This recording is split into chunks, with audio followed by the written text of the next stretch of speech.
ഞാൻ ഇല്ലാത്ത സ്ഥലം, പിന്നെയോ നമ്മളെ ഉള്ളൂ. ഞാൻ ഉള്ള സ്ഥലം ഹോസ്റ്റലാണ്. ഞാൻ എനിക്ക് വേണ്ടി ഒരു ജീവിതം, എൻ്റെ സ്വപ്നങ്ങൾ, എൻ്റെ ആഗ്രഹങ്ങൾ, എൻ്റെ കിനാവുകൾ, എൻ്റെ പഠനം, അതിന് വേണമെങ്കിൽ ഹോസ്റ്റൽ എന്നൊക്കെ പറയാം. വീടതല്ല, വീടൊരു കൂട്ടമാണ്, അല്ലേ? ഒരു ചെങ്ങല പോലെ. ചെങ്ങല വളരെ വളരെ ശക്തിയുള്ളതായിരിക്കും, ഇരുമ്പിന്റെ ചെങ്ങല. ഒരു കണ്ണി മറ്റൊരു കണ്ണിയോട് ഇങ്ങനെ ചേർന്ന് കിടക്കുന്നതാണ് ചെങ്ങല. ആയുധമാണ് ചെങ്ങല, ശരിക്കും ഒരു വെപ്പണാണ്, ആയുധമാണ്. പക്ഷെ ആ ചെങ്ങലകളുടെ കൂട്ടത്തിൽ ഒരു കണ്ണി കേട് വന്നാൽ മതി, ചെങ്ങലയിലെ ഒരു കണ്ണി കേട് വന്നാൽ മതി, ചെങ്ങലയുടെ മുഴുവനും ശക്തിയും ഇല്ലാതാവും. എല്ലാ കണ്ണിയും കേടുവരണോ? വേണോ? എല്ലാ കണ്ണിയും കേടുവരണ്ട. ഒരു കണ്ണി കേടുവന്നാൽ ചെങ്ങലയുടെ മുഴുവൻ ശക്തിയും ഇല്ലാതാകുന്നത് പോലെയാണ് കുടുംബം. നമ്മുടെ വീടിന് 5 വാതിലുകൾ ഉണ്ടെന്ന് വിചാരിച്ചോളൂ. പുറത്തേക്ക് 5 വാതിലുകളുണ്ട്. 4 വാതിലുകളും നമ്മൾ ഭദ്രമായി കൊട്ടി അടച്ചു, ലോക്ക് ചെയ്തു. ഒരു വാതിൽ തുറന്നിട്ടാൽ എങ്ങനെ ഉണ്ടാവും? ആ 4 വാതിലുകൾ അടച്ചതുകൊണ്ട് കാര്യമില്ലാതാവും, അല്ലേ? ഒരു വാതിൽ തുറന്നിട്ടാല് അതിനകത്തേക്ക് പാമ്പും തേളൊക്കെ കയറും. ഇതേപോലെയാണ് ഒരു കുടുംബത്തിൽ 5 ആളുകൾ ഉണ്ടെങ്കിൽ അതിൽ ഓരോ ആളും ഓരോ വാതിലാണ്. ആ വീടിന്റെ മുഴുവൻ സമാധാനവും നിലനിർത്താൻ ഒരാൾ വിചാരിച്ചാൽ മതി.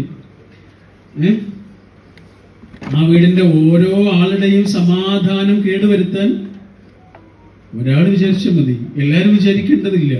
ഇതാണ് കുടുംബം. ഫുട്ബോൾ കളിക്കുമ്പോൾ 7 ആളുകളായിരിക്കും ഒരു ടീമിലുണ്ടാവുക, 7s ആണെങ്കിലും. ഒരാൾ ഗോളിയാവും, പിന്നെ 6 ആളുകളാണ് കളിക്കുന്നത്.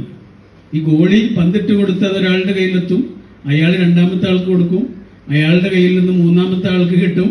3ഉം 4ഉം 5ഉം കഴിഞ്ഞ് 6ാമത്തെ ആളായിരിക്കും ഗോൾ അടിച്ചിട്ടുണ്ടാവുക, അല്ലേ? ജയിച്ചതോ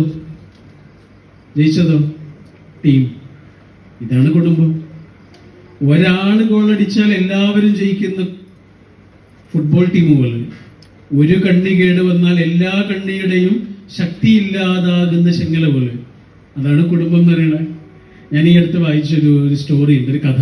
എനിക്ക് ഭയങ്കരമായിട്ട് അത് ടച്ച് ചെയ്തു. അത് ഒരു ഭർത്താവ് ഇങ്ങനെ രാവിലെ ജോലിക്ക് പോകാൻ കുറച്ച് വൈകിട്ടുണ്ട്. അപ്പൊ ഇങ്ങനെ ധൃതിയിൽ പുറത്തേക്ക് പോവാം. അയാളുടെ ഓഫീസിലേക്ക് ധൃതിയിൽ പോകുന്ന സമയത്ത് ഒരു മരുന്നിന്റെ കുപ്പി ഇങ്ങനെ അവിടെ തുറന്നു കിടക്കുന്നുണ്ട്. അപ്പൊ അയാൾക്ക് പേടിയായി. ഈ മരുന്ന് കുട്ടി, ചെറിയ കുഞ്ഞുണ്ട് അവർക്ക്, ആ കുഞ്ഞെങ്ങാനും എടുത്തു കുടിക്കുമോ എന്നുള്ള പേടിയായി. പക്ഷെ അത് ഭദ്രമായ ഒരു സ്ഥലത്തേക്ക് മാറ്റിവെക്കാനോ അതിന്റെ അടപ്പ് അന്വേഷിക്കാനോ എന്നുള്ള സമയം അയാൾക്കില്ലായിരുന്നു. അപ്പൊ അയാൾ ഭാര്യയെ വിളിച്ച് പറഞ്ഞു, നോക്കൂ, ഇവിടെ ആ മരുന്നിന്റെ കുപ്പി തുറന്നു കിടക്കുന്നുണ്ട്, എത്രയും പെട്ടെന്ന് അത് അടച്ചു വെക്കണം, അല്ലെങ്കിൽ കുഞ്ഞിന് കിട്ടാത്തൊരു സ്ഥലത്തേക്ക് എടുത്തു വെക്കണം കേട്ടോ എന്ന് പറഞ്ഞിട്ട് അയാൾ ഓടിപ്പോയി. ഭാര്യ അടുക്കളയിൽ നിന്ന് വിളിച്ചു പറഞ്ഞു, ഞാൻ ചെയ്തോളാം, നിങ്ങൾ പോയിക്കോളൂ എന്ന് പറഞ്ഞു. പക്ഷെ ആ തിരക്കിനിടയിൽ, അടുക്കളയിലെ തിരക്കിനിടയിൽ അവരത് മറന്നുപോയി. കുഞ്ഞിന്റെ കാര്യവും മറന്നു, മരുന്നിന്റെ കാര്യവും മറന്നു. കുറേ സമയം കഴിഞ്ഞിട്ടും കുഞ്ഞിന്റെ കരച്ചിലും സൗണ്ടും ഒന്നും കേൾക്കുന്നില്ല. പെട്ടെന്നൊരു ആലോചന വന്നപ്പോഴാണ് കാര്യങ്ങളൊക്കെ ഓർമ്മ വന്നത്. ദൈവമേ, ഭർത്താവ് ഇങ്ങനെ പറഞ്ഞിരുന്നല്ലോ മരുന്ന് തുറന്നെടുക്കണ കാര്യമൊക്കെ, എൻ്റെ കുഞ്ഞിന്റെ ശബ്ദം കേൾക്കുന്നില്ല. ഒരു പാച്ചിലായിരുന്നു.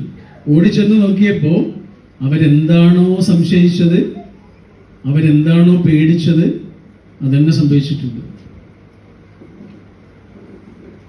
നടന്ന സംഭവമാണ് കേട്ടോ. അവരുടെ കുഞ്ഞ് ഇങ്ങനെ ബോധമില്ലാതെ കിടക്കുന്നുണ്ട്, മരുന്നിന്റെ കുപ്പി അവിടെ വീണ് കിടക്കുന്നുണ്ട്. അവരെടുത്തോണ്ട് ആശുപത്രിയിലേക്ക് ഓടി, എല്ലാവരും ഓടിക്കൂടി. കുറേ സമയമായി. നേരെ ICUവിലേക്കാണ് കുഞ്ഞിനെ കൊണ്ടുപോയത്. ഈ ഉമ്മ അല്ലെങ്കിൽ ഈ അമ്മ ഇല്ലേ, ഇത്രയും നേരം കരഞ്ഞിട്ടില്ല. പേടിയുണ്ട്, എൻ്റെ ഒരു അശ്രദ്ധ കൊണ്ടാണല്ലോ ഇത് സംഭവിച്ചത് എന്നുള്ള ഭയം കൊണ്ട് അവർക്കൊന്നും കരയാൻ പോലും പറ്റിയിട്ടില്ല. നിർവികാരയായി ആ ആശുപത്രി വരാന്തയിൽ അവരിങ്ങനെ ഇരിക്കുക. ആ സമയത്താണ് ഓഫീസിൽ നിന്ന് ഇത് കേട്ടറിഞ്ഞ് ഭർത്താവ് വണ്ടിയിൽ ഓടിക്കതിച്ചു വരുന്നത്. ഇയാൾ നേരെ ICUവിലേക്കാണ് കയറിപ്പോകുന്നത്.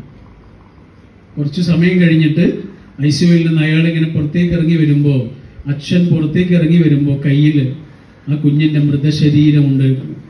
കുഞ്ഞു പോയി.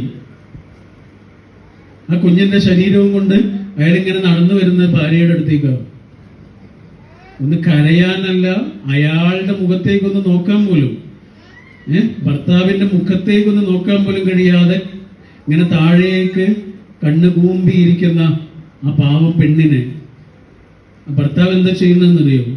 അവരുടെ മുഖം ഇങ്ങനെ പതുക്കെ ഇങ്ങനെ തൊട്ടു, അതിങ്ങനെ പിടിച്ചുയർത്തി, അവരും കണ്ണിലേക്ക് ഇങ്ങനെ നോക്കി. അവിടെ ഒരൊറ്റ വാക്കാണ്. ആ വാക്ക് കേട്ടപ്പോ ആ ഭാര്യ കരഞ്ഞുപോയി. ഇത്രയും നേരം അവർ കരഞ്ഞിട്ടില്ല, പക്ഷെ ഈ വാക്ക് കേട്ടപ്പോ അവർ കരഞ്ഞുപോയി.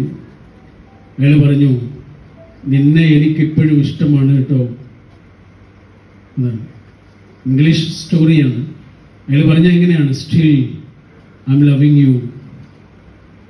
നിന്റെ അടുത്തൊരു അബദ്ധം വന്നു എന്നുള്ളത് കൊണ്ട് നിന്നെ ഞാൻ കൈവിടൂല കേട്ടോ. എനിക്കറിയാം ഈ കുഞ്ഞിനെ നീ എത്ര സ്നേഹിക്കുന്നുണ്ട്.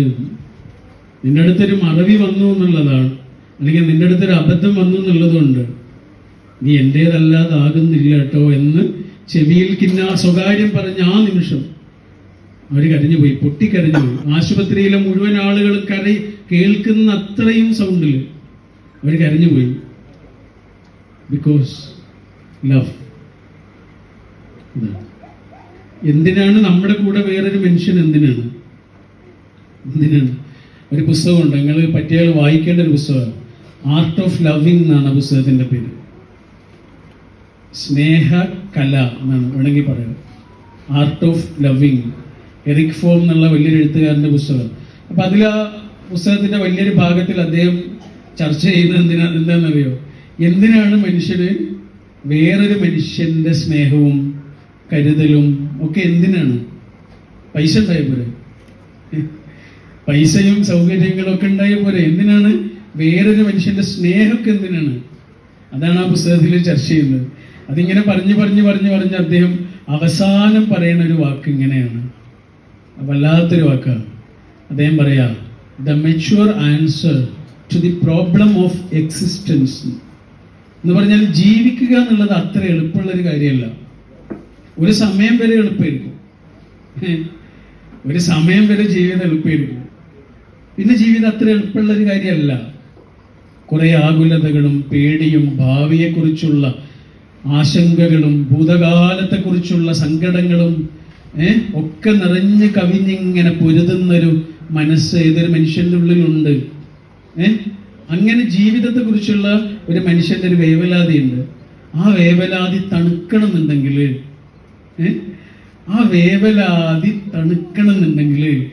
നമുക്ക് നല്ല ബന്ധങ്ങൾ വേണം.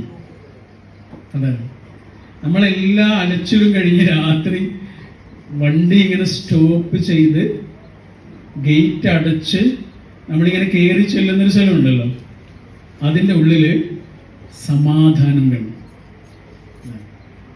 അതിൻ്റെ ഉള്ളിൽ സമാധാനം ഇല്ലെങ്കിൽ ഒരു മനുഷ്യന് പുറത്തുനിന്ന് എത്ര സമാധാനം കിട്ടിയിട്ടും കാര്യം ഉണ്ടാവില്ല.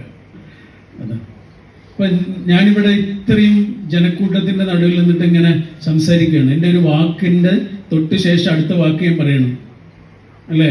അതിന് അങ്ങനെ പറയണമെന്നുണ്ടെങ്കിൽ, ഇങ്ങനെ സമാധാനമായിട്ട് സംസാരിക്കണം എന്നുണ്ടെങ്കിൽ എൻ്റെ വീട്ടിലെ സമാധാനം വേണം. നിങ്ങൾ ഇത്രയേറെ മനുഷ്യര് ഇവിടെ ഇത് കേട്ടുകൊണ്ടിരിക്കുക, നിങ്ങൾക്ക് ഇത്ര സമാധാനത്തോടെ ഇത് കേൾക്കണമെന്നുണ്ടെങ്കിൽ നിങ്ങളുടെ വീട്ടിൽ സമാധാനം വേണം. വീട്ടിൽ സമാധാനം ഇല്ലാത്ത ഒരു മന്ത്രിക്ക് സമാധാനമായിട്ട് ഭരിക്കാൻ കഴിയില്ല. വീട്ടിൽ സമാധാനം ഇല്ലാത്ത ഒരു മാഷിക്ക് അയാളുടെ ജോലി സമാധാനമായിട്ട് ചെയ്യാൻ കഴിയില്ല. വീട്ടിൽ സമാധാനം ഇല്ലാത്ത ഒരു ഡ്രൈവർക്ക് അയാളുടെ ജോലി സമാധാനമായിട്ട് ചെയ്യാൻ കഴിയില്ല.